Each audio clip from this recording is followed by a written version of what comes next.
Introduction. Will the real Steve Larsen please stand up? Early in 2012, I received an email from Steve Larsen. Quote, "My mama went to heaven on Sunday," it began. "I thought you might like to read about her." This man from Idaho, who shares my name, provided a link to her obituary. She was indeed a remarkable woman. 25 years before receiving this email, when the internet was just heating up and people were clamoring to get URLs in their own name, I discovered that Steve Larsen from Idaho had already snapped up the URL I wanted, stevelarsen.com. Frustrated, I had to settle for stevelarsen.net, the web address I still use today. I knew little of this other Steve Larsen, except that he stole my URL and ran a consulting business. His website had a contact form on it, so I reached out to see if he'd be willing to sell me his domain name. He wasn't, but he seemed like a nice guy, and we began a dialogue that grew into an unexpected friendship. He even said he'd help me out by directing people to me if they happened to stumble upon his website by mistake. A week or two later, he asked me to check his website and take a look. And there it was, right on the home page in big letters. If you're looking for the real Steve Larsen, click here.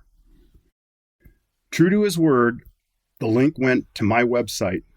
He's kept that message on his home page ever since, cementing Steve Larsen's place in my heart as one of the more generous and gracious people on the planet. Over the years, Steve and I have shared Christmas newsletters and fishing stories. We even met Steve face-to-face in Phoenix a few years ago and found him to be as tall as I am short. He's a wonderfully warm human being, and it was fun to spend some real time together. To add to the Steve Larsen confusion, a professional road racer and triathlete with the same name came on the scene in the mid-1990s. Not only did I have to deal with Steve Larsen, the consultant, but here was another Steve Larsen, who was an actual, genuine celebrity. This famous Steve Larsen died in 2009 at age 39, leading to an outpouring of condolences on my website. I did my best to respond to everyone and direct them to the Steve Larsen they were really looking for. I'm not a consultant from Idaho or a professional athlete, but I am Steve Larsen. I'm the Steve Larsen who survived 3 open-heart surgeries. I'm the Steve Larsen who fell in love with British sports cars and rides motorcycles across breathtaking landscapes all over the world. I'm the Steve Larsen who navigated the wild days of the internet boom. Why should you care about this Steve Larsen? Well, you might be interested in my story if you know me in some capacity. But my story isn't just about me. It's about the unexpected turn life can take, the resilience of the human spirit, and the connections we make along the way.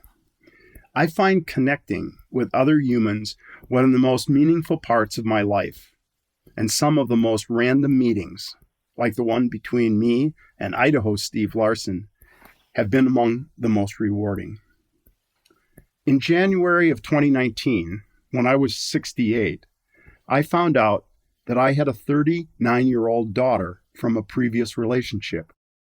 It was a shocking revelation, but one that I, along with Maggie and our daughter Ginger, enthusiastically embraced.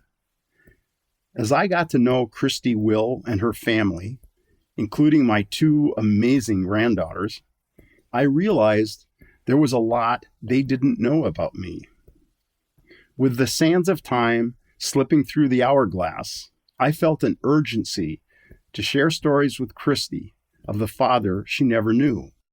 But whenever we were together, those memories were pushed aside by more immediate concerns and contemporary issues such as places we'd like to visit, books we've read, movies we've seen, and the kids' school progress. To keep listening to this audiobook, I've left you a link in the description so you can do it at no cost thanks to Audible's 30-day free trial.